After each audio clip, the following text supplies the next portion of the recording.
오늘 제목이 뭐죠? 간절히 하나님께 기도하더라. 함께 하겠습니다. 함께 읽어보겠습니다. 간절히 하나님께 기도하더라. 아멘. 오늘 글을 보니까 이게 있더라고요. 이 옛날 영국의 이 북쪽 바다에서 뭐가 많이 잡혔냐면 청어를 많이 잡았다고 합니다. 그래서 영국 어부들이 이 청어를 잡아서 이 런던에 공급을 하는데, 문제가 뭐냐면 영국인들이 청어를 참 좋아하는데 이 청어를 잡아서 이 북쪽에 잡아가지고 런던까지 이동하는데, 이 이동하는 과정 가운데 이 청어가 다 시들시들 죽어가는 거예요. 그래서 어떻게 하면 이 잡은 청어를 싱싱하게 런던까지 오래 걸린 시간을 잘 싱싱하게 유지하면 떼부자가 되는 거거든요. 그래서 어부들이 많이 고민을 했는데도 그 방법을 찾아낸 사람이 없었어요. 그런데 어느 한 어부가 그거를 발견했어요. 영국의 북쪽에서 잡은 그 청어를 런던의 멀린 데까지 안전하게 싱싱하게 공급하기 시작합니다.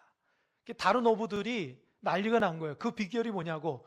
그런데 그 어부가 절대 안 가르쳐 주죠. 왜요? 혼자만 알아야 되잖아요. 부자야 되니까. 부자 돼야 되니까. 그렇게 오랜 동안 그렇게 하다가 그 같이 어부 생활하는 그 친구에게 그 비밀을 가르쳐 주는데, 그 비밀이 뭔지 압니까?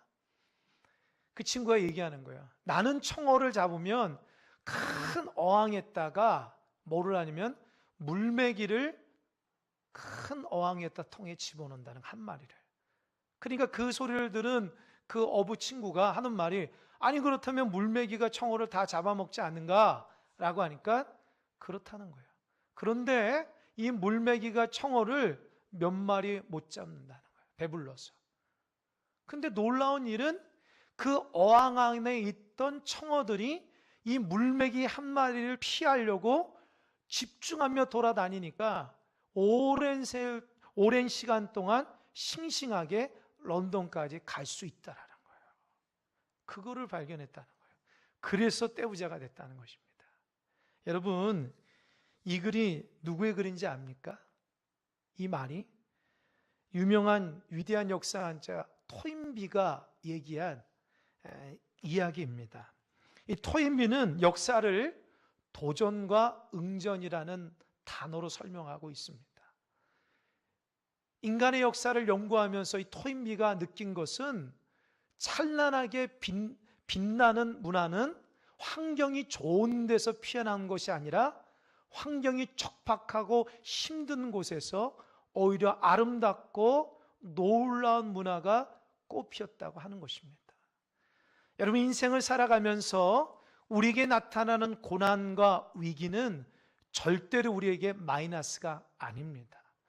그 문제를 통해서 우리가 어떻게 이겨 나가느냐에 따라서 우리에게는 크게 유익이 됩니다. 신앙도 마찬가지입니다. 신앙생활하면 모든 것이 다 축복이고 은혜고 잘 될 것 같지만 이윽고 어느 순간 어려움이 닥치게 됩니다. 고난이 오게 됩니다. 그 고난이 나로부터 시작되지 않더라도 외적인 것으로부터 시작되고 누군가로부터 시작되는 그 어려움과 고난이 올 때가 있습니다. 그것이 하나님께서 우리에게 벌을 주거나 저주하기 위함이 아닙니다. 오히려 그런 고난을 통해서, 그런 위기를 통해서 하나님의 뜻을 깨닫고 그 하나님의 뜻을 깨달아서 축복하기 위함이라는 것을 믿으시기 바랍니다. 초대교회는 성령의 역사로 세워졌고 성령의 역사로 부흥되고 성령의 역사로 꽃을 피워 갔습니다. 교회의 주인은 하나님이시기 때문에 하나님께서 초대교회를 붙들어 주셨지만 초대교회도 어려움이 있었습니다. 아는 것처럼 예루살렘에 대박해가 일어났습니다. 하나님의 사람 스데반 집사가 돌에 맞아 죽었습니다. 하나님의 사도들이 고난 가운데 있었습니다. 그럼에도 불구하고 하나님은 하나님의 교회를 놀랍도록 인도해 주셨습니다. 그런데 오늘 본문의 말씀은 이전보다도 더 큰 어려움이 닥쳐오는 겁니다. 초대교회의 처음 모습에는 어떨지 모르지만 이제 교회가 안정이 되고 많은 성도들이 예수님을 믿고 교회 안에서 부흥이 일어나고 놀라운 은혜의 시대가 되었는데에 고난이 닥치게 됩니다. 그래서 12장 1절에 보면 그때에 라는 말이 있습니다. 그때라는 말이 어떤 때입니까? 11장의 말씀을 요약하자면 그렇습니다. 하나님의 복음이 하나님의 역사 가운데 유대인에게서 이방 세계까지 하나님의 복음이 퍼져나갑니다. 그래서 이방인 중에 고넬료가 예수님을 영접하게 되었고 그 가정에서도 성령의 역사를 통해서 예수님을 믿게 되었습니다. 하나님의 복음이 이방인 가운데 편만하게 더 퍼져나갑니다. 하나님의 영광이 드높이고 하나님의 이름이 더 퍼져나갑니다. 그래서 초대교회 가운데 처음으로 이방인 교회가 설립됐는데 그게 안디옥 교회입니다. 안디옥 교회가 하나님의 은혜 가운데 성장합니다. 양적으로나 영적으로 성장했는데 그 증거는 예루살렘 본교회가 어려움을 당합니다. 어느 순간 예루살렘에 기근이 있어서 먹지 못하니까 예루살렘 교회가 참 어려움을 당하게 되니까 그 소식을 들은 이방의 첫 교회인 안디옥 교회 성도들이 기도하면서 본교회인 예루살렘 본교회를 돕겠다 생각해서 헌금을 걷어서 그것을 가지고 도우려고 하려는 찰나입니다. 여러분 보십시오. 하나님의 역사 가운데 초대교회가 생성되고 거기에서 멈추지 않고 점점 더 확장돼서 이방인 교회가 세워지고 이방인 교회 일꾼들이 세워지고 이방인 교회가 신앙이 성장이 되어서 이제는 본교회까지 생각할 수 있는 그런 믿음의 성숙함이 이어지는데 갑자기 고난이 오는 겁니다. 하나님의 뜻이 어디 있겠습니까? 아마 초대교회 성도들은 생각할 것입니다. 왜 하나님께서 이런 좋은 시절에 좋은 하나님 축복을 주시면서 고난을 주실까? 그 고난이 뭐냐? 헤롯이라는 왕이 교회의 지도자 야고보를 잡아서 칼로 죽인 거예요. 그 일이 삽시간에 온 지역에 퍼집니다. 성도들이 두려워 떱니다. 이제는 교회의 지도자를 칼로 죽여서 교회를 망가뜨려야 되겠다라고 하는 사단의 본격적인 전략이 시작되는 것입니다. 예전에는 교회의 어려움은 같은 동족인 유대인들을 통해서 유대교 사람들이 교회를 너무 교회가 확장되니까 이들을 없애려고 감옥에 가두거나 여러 가지 일들을 했는데 이제는 사단이 정치 권력인 헤롯이라는 사람을 통해서 교회를 본격적으로 핍박하고 죽이려고 하는 거예요. 아마도 헤롯의 역사는 그 배후에 사단이 역사하실 겁니다. 사단이 역사하는 것입니다. 여러분, 교회를 파괴하고 교회를 넘어뜨리게 하는 사단의 전략이 반드시 있습니다. 그러면 사단의 전략이 어떻게 하면 교회를 넘어뜨릴 수 있을까요? 간단합니다. 교회의 지도자들을 괴롭히면 됩니다. 왜요? 교회 지도자들이 넘어지면 삽시간에 다 퍼져나가기 때문입니다. 그래서 교회의 지도자의 목회자들과 장로님들과 창존 직분자들은 정신 차려서 신앙생활 해야 됩니다. 여러분, 한 사람이 넘어지면 교회가 넘어진다고 하는 생각을 가져야 됩니다. 어떻게 하든지 사탄 마귀는 우는 사자처럼 목회자를 넘어뜨리려고 하고 중직자들을 넘어뜨리려고 하고 기회를 호시탐탐 노리고 있습니다. 그거를 모르고 넘어지게 되면 여러분 한 사람 넘어져서 끝나는 것이 아니라 한 사람이 공동체 전체가 넘어지는 역사가 있다라는 거예요.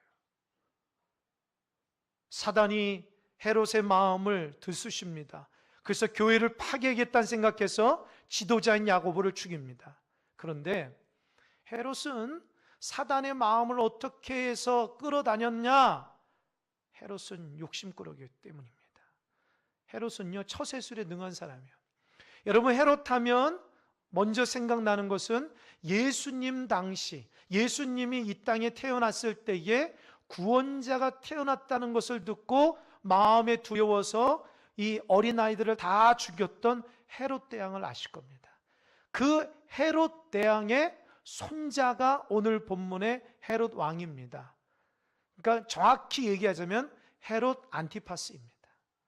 이 헤롯 안티파스는 처세술에 능한 왕이에요. 왜냐하면 처음에 황제에게 말을 잘못했다가 거의 죽기 직전까지 갔다가 구사일생으로 살아나서 이제는 그가 정치 권력을 이어나가기 위해서는 권력자들에게 빌붙어서 잘 출세해야 됐다는 생각을 마음속에 갖고 있으면서 유대 지역을 다스리고 있는 거예요.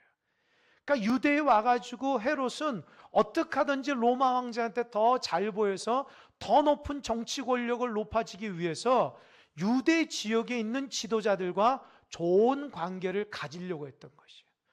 그 당시 유대 지역의 지도자들은 종교 지도자들이었습니다. 그 종교 지도자들이 갖고 있던 한 가지 소원이 뭐냐? 교회 때문에 미치겠다는 거예요. 교회가 생성되기 전에는 유대교가 편만하게 있어서 그들의 신앙적인 종교적인 행위를 영향력 있게 했는데, 교회가 들어서면서 예수라는 사람을 따라다니는 수많은 제자들 때문에 더 이상 유대교의 영향력이 사라지니까 이 유대교 종교 지도자들은 어떻게 하든지 교회를 핍박하고 없애려고 했다는 거예요. 헤롯이 유대에 딱 부임해서 보니까 교회를 없애는 것이 자기가 유대인에게 인정받고 자기가 이 유대 지역을 잘 다스려서 로마 황제에게 인정받으면 더 높은 지위가 올라간다는 생각에 그 욕심으로 인해서 사단의 마음이 쏙 들어온 것이에요. 여러분, 사단은 반드시 세상의 욕심대로 살아가는 사람들에게 역사가 일어납니다. 하나님의 뜻이 아니라 하나님과는 별개의 사람으로 살아가는, 세상 욕심 따라서 내 자신대로 살아가는 사람에게는 반드시 그 안에는 죄가 있게 되어 있습니다. 헤롯은 하나님을 두려워할지 모르는 거예요. 어떻게 하면 자기 자신이 높아질까 생각하니까 교회를 우습게 생각한 거죠. 그래서 교회의 지도자인 야고보를 잡아서 죽였습니다. 그랬더니 유대인들이 박수치며 환호성을 치릅니다. 와, 헤롯이 대단하구나. 이제 우리가 헤롯을 믿어도 되겠구나 라고 하니까 헤롯이 으쓱합니다. 그래서 이번에는 야고보보다도 더 지도자인 베드로를 잡아서 죽이려고 했던 것이에요. 이제 베드로를 잡아서 그 기간이 무교절이라 합니다. 무교절이라 하면 이스라엘의 3대 절기 중에 하나입니다. 그러니까 이스라엘 백성은 반드시 그 절기에는 예루살렘에 다 모여 있어야 됩니다. 하나님 앞에 예배를 드려야 하기 때문에 예루살렘 사람인 유대인들이 다, 이스라엘 백성이 다 모일 때에 헤롯은 그때의 베드로를 공개 처형해서 교회를 말살하고 유대인들에게 기를 높여줘서 자기의 권력을 더 높이려고 하는 생각을 갖고 있었습니다. 이것이 아마도 사단의 전략입니다. 모든 사람 앞에서 정말 위대한 베드로 사도를 죽임으로 인해서 봐라, 하나님이 살아있는지, 봐라, 교회라는 것이 우스운 것이다. 왜 베드로를 죽이는데도, 야고보를 죽이는데도 왜 하나님은 살아서 역사하지 않는가?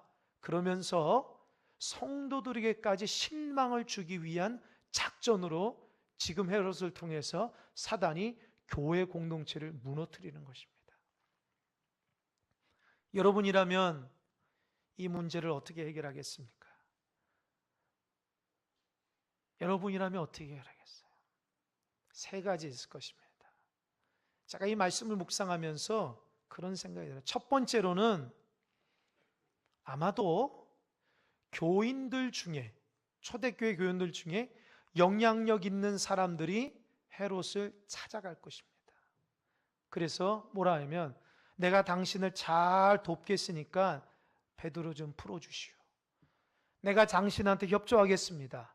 당신이 원하는 대로 다 할 테니까 베드로를 풀어주시오 라고 타협하는 사람도 있을 것입니다.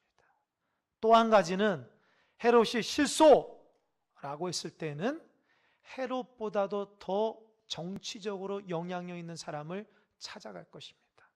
그래서 제발 헤롯이 그러지 못하도록 힘을 좀 써 주십시오라고 마찬가지로 세상적인 방법으로 해결하려는 사람도 있을 것입니다. 그런데 성경은 그렇게 문제를 해결했다고 나오지 않습니다.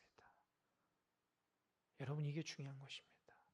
신앙을 가져도 여전히 세상의 가치관대로 살아가는 사람들이 있습니다. 교회에 문제 있을 때에, 또 신앙의 문제가 위기의 순간이 있을 때에 어떻게 하면 세상적인 방법으로 이리 뛰고 저리 뛰며 인간적인 방법으로 자기가 할 수 있는 최선을 다해서 하려고 하는 사람도 있을 것입니다. 그런 사람 믿음이 약한 자입니다. 오늘 본문의 말씀에 성경은 분명하게 얘기합니다. 5절 한번 읽어보겠습니다. 다 같이 5절 한 목소리 크게 한번 읽어보겠습니다. 시작.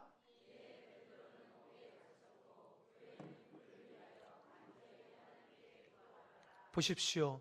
이에 베드로는 옥에 갇혔고 교회는 그를 위하여 간절히 하나님께 기도하더라. 할렐루야.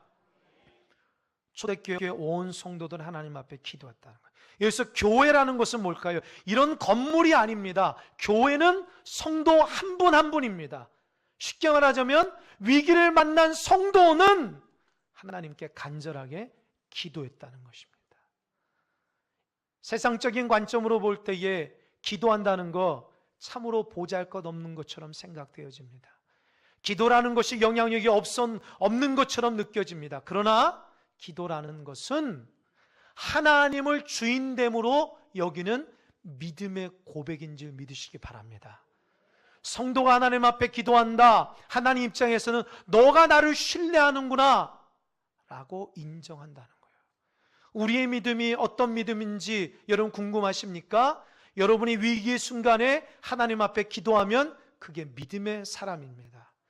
이제껏 제가 목회하면서 제 자신도 신앙생활하면서 어떤 사람이 믿음의 사람이냐? 기도하는 사람이 믿음의 사람입니다. 기도하는 사람은 하나님의 뜻을 앞세우는 사람이고, 기도하는 사람은 하나님의 영광을 돌리는 사람이고, 기도하는 사람은 하나님의 은혜 가운데 살아가는 자임을 믿으시기 바랍니다. 반대로 기도하지 않으면 하나님의 믿음이 없는 것입니다. 위기의 순간에 기도하지 않는다는 것은 내가 하나님을 주인으로 모시지 않는다는 거예요.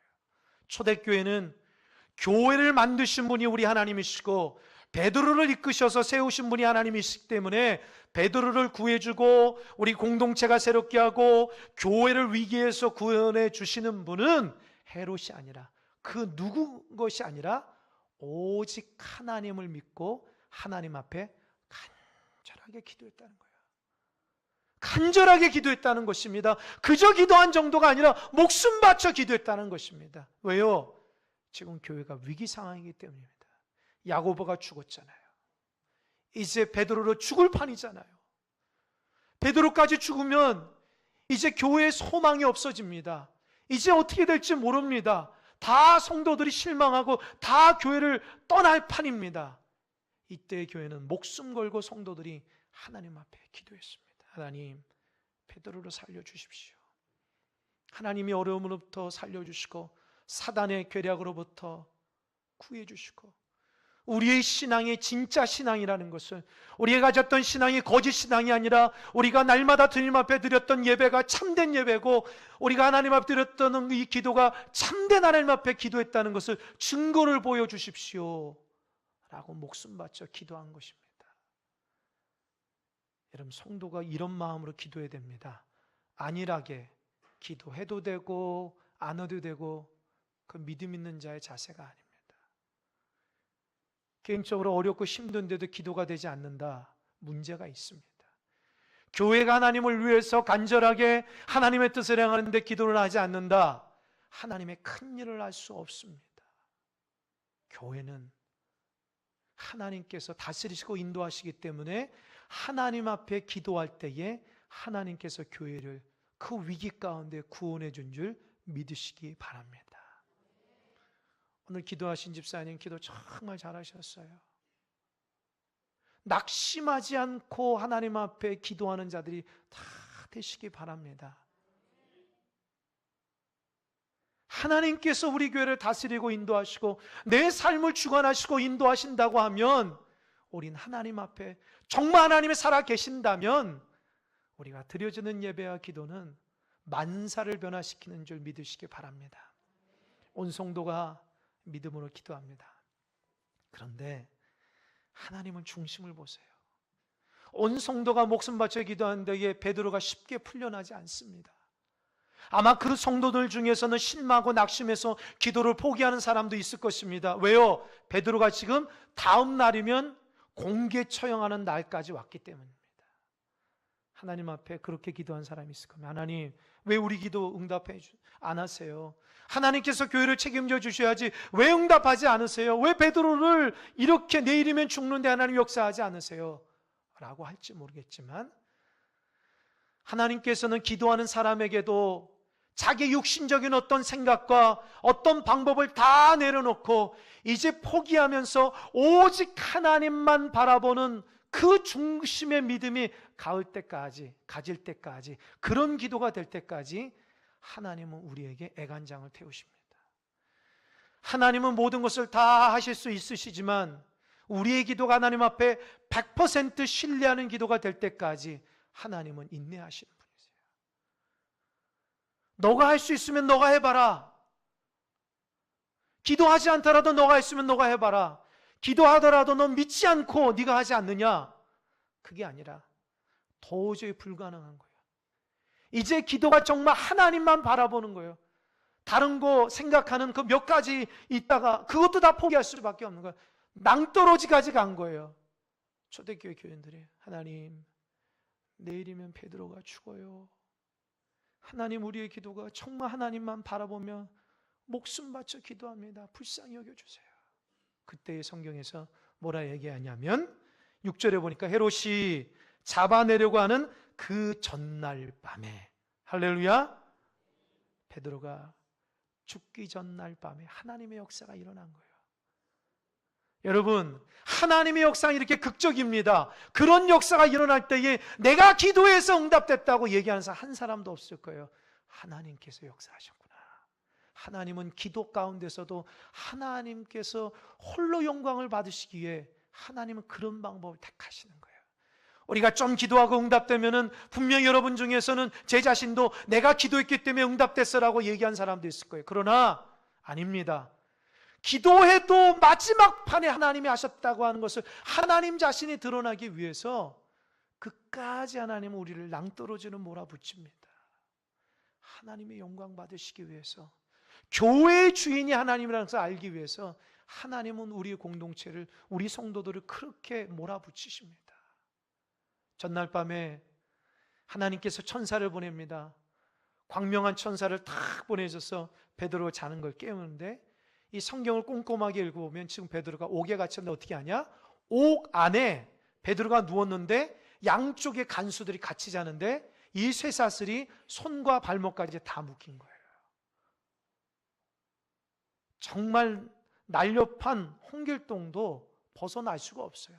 또 박해도 군인들이 4패씩 4명이 16명이 순서 맞춰 지키는 거예요.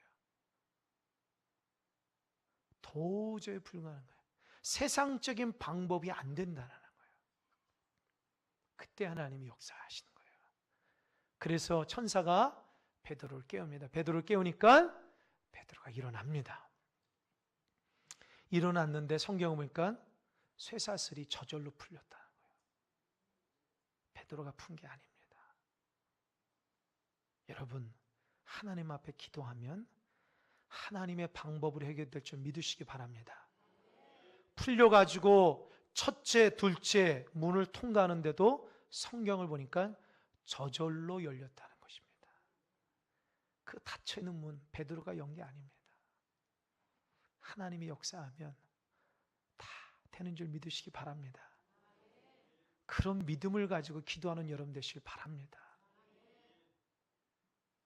베드로가 풀려나가지고 어딜 가장 먼저 간지 압니까? 그가 사랑하는 마가 요한한테 갑니다. 마가 요한의 어머니 마리아의 집에 딱 가보니까 베드로가 놀라운 광경을 목격하는데, 그게 뭐냐면 그 늦은 밤에 성도들이 마리아 집에서 기도하고 있었다는 겁니다. 베드로가 그 광경을 보면서 얼마나 감격의 눈물을 흘렸겠습니까? 이분들의 기도가 있었기 때문에 내가 이렇게 풀려난 것이다. 여러분이 이제껏 이렇게 믿음 생활한 것도 누군가는 여러분을 위해서 기도하고 있다는 걸 믿으시기 바랍니다. 교회 목회자이건 간에, 교회에 사랑하는 형제 자매인 간에, 아니면 여러분의 부모님든 간에 누군가는 여러분을 위해서 보이지 않는 곳에 기도했기 때문에 여러분들이 이제껏 이곳에 있는 줄 믿으시기 바랍니다. 그래서 잘난 체하면 안 돼요. 나의 나된 것은 하나님께서 누군가 나를 위해서 기도하는 사람이 있기 때문에 내가 오늘도 주의 성전에서 예배드릴 수 있는 것입니다. 내가 종교심이 강한 것이 아닙니다. 내가 하나님의 열심히 있어서가 아니라 하나님은 누구를 통해서 나를 위해서 기도하게끔 하시기 때문에 내가 오늘도 세상께 나가지 않고 하나님 앞에 중심을 들여 예배하는 줄 믿으시기 바랍니다. 그걸 모르면 안 됩니다. 하나님께서 그 많은 교회 중에 이곳에서 인도하신 것도 하나님의 은혜인 줄 믿으시기 바랍니다. 베드로가 눈물을 흘리죠. 근데 재미난 거 한 가지 있습니다. 뭐냐? 베드로가 눈물을 흘리면서 나를 위해서 기도해 감격하면서 두드립니다. 나 베드로요, 문 좀 열어주시오 했더니만 그 기도하는 그 여자이죠, 로데라는 여자가 왔더니만 베드로 소리를 듣고 너무 반가운 나머지 문을 열지 않고 기도하는 사람들 가서 베드로가 왔어요, 베드로가 왔어요 하니까 그 기도하는 사람이 뭐라 얘기하는지 압니까? 너가 미쳤구나. 참 저는 이 말을 들으면서 굉장히 마음속에 찔림받았어요. 베드로가 풀려나기 위해서 새벽까지 기도하고 있는 사람이 베드로가 풀려나서 왔는데도 믿지 못하는 거예요. 하나님 앞에 기도하면서 느낍니다. 제가 너가 기도는 열심히 하지만 하나님의 응답함에 대한 결과에 대한 기대를 갖고 있냐는 거예요. 여러분, 기도는 하지만 하나님이 역사하실 거라는 믿음 없이 기도하는 사람이 있습니까? 기도하면 응답이라는 것을 믿어야지. 기도하는 것도 하나님의 역사 가운데 기도하고 기대하면 하나님이 그렇게 열어놓으시면 그것이 응답하신다고 하는 믿음으로 반응하신 것이 중요합니다. 그래서 믿음의 기도자들은 하나님이 하셨다고 믿음을 고백할 수 있는 거예요. 기도할 때 믿음을 가지고 기도하면 이거 하나님 앞에 기도할 때 하나님이 응답하신 거라고 하나님 영광 돌립니다. 그러나 기대감 없이 기도하는 사람은 내가 기도해서 됐어, 교만할 수 있습니다. 내 자신이 이 말씀을 보면서 많이 반성합니다. 그렇구나. 기도하는 것만큼 하나님을 향한 기대감을 가지고 믿음으로 나가는 것이 중요하다라는 걸 깨닫게 됩니다. 여러분, 기도할 때 믿음을 가지고 기도하십시오. 믿음을 가지고 기도하면 하나님께서 역사하실 때에 감사하고 감격할 수 있습니다. 하나님이 역사해도 감격하지 않는다면 그거는 자기 뜻대로 기도한 것입니다. 그러나 하나님의 믿음대로 감격하며 기도하는 자에게는 하나님 앞에 감사를 올려드릴 수 있습니다. 하나님이 과연 역사하셨구나. 여러분, 그래서 초대교회는 이렇게 하나님의 은혜와 사랑으로 위기를 넘어가는 것입니다. 헤롯은 어떻게 됐을까요? 헤롯은 그 다음날 베드로가 없어진 거 깜짝 놀라가지고 화가 나니까 간수들을 죽이는 거예요. 그리고 헤롯은 유대에서 가이사라로 옮겨갔다고 합니다. 이게 무엇을 의미하냐면 패배를 의미합니다. 여러분, 교회를 넘어뜨리고 하나님의 사람을 넘어뜨리려고 하는 사단의 전략은 기도를 통해서 그 위기를 벗어나는 것입니다. 할렐루야. 우리 큰사랑교회 여러분, 한 분 한 분 신앙적인 위기가 반드시 찾아올 것인데, 아니 지금 위기를 맞는 사람도 있습니다. 그 문제를 어떻게 해결할 것입니까? 인간적인 방법으로 해결할 것입니까? 여러분, 인간적인 방법으로 해결할 수 있으면 해결해 보십시오. 그러나 교회의 주인은 하나님이시고 내 신앙의 주인은 하나님이시라면 그분 앞에 믿음을 가지고 기도하시기 바랍니다. 그럴 때에 하나님께서 역사해 주실 줄 믿으시기 바랍니다. 기도하면 하나님의 방법으로 저절로 열리는 역사가 있습니다. 제가 한 주간 동안 하나님 앞에 이 강대상에서 새벽마다 기도할 때 하나님 저에게 주신 응답이 있습니다. 하나님, 올가을에 어떻게 하면 영적으로 하나님 앞에 열매를 맺을 수 있을까요? 기도하는데 하나님이 제 마음속에 감동을 주셔요. 새벽을 깨워라. 그 마음을 주셨어요. 그래서 오늘 주부에도 나왔지만 30일 한 달 동안 추수감사절 11월 18일 이 주일인 17일까지 30일 동안 영적 부흥을 위해서 우리가 새벽을 깨서 하나님 앞에 특별 기도를 드리려고 합니다. 특별 기도, 사실 저에게는 특별하지 않습니다. 왜요? 새벽에 날마다 부르짖는 저에게는 특별하지 않습니다.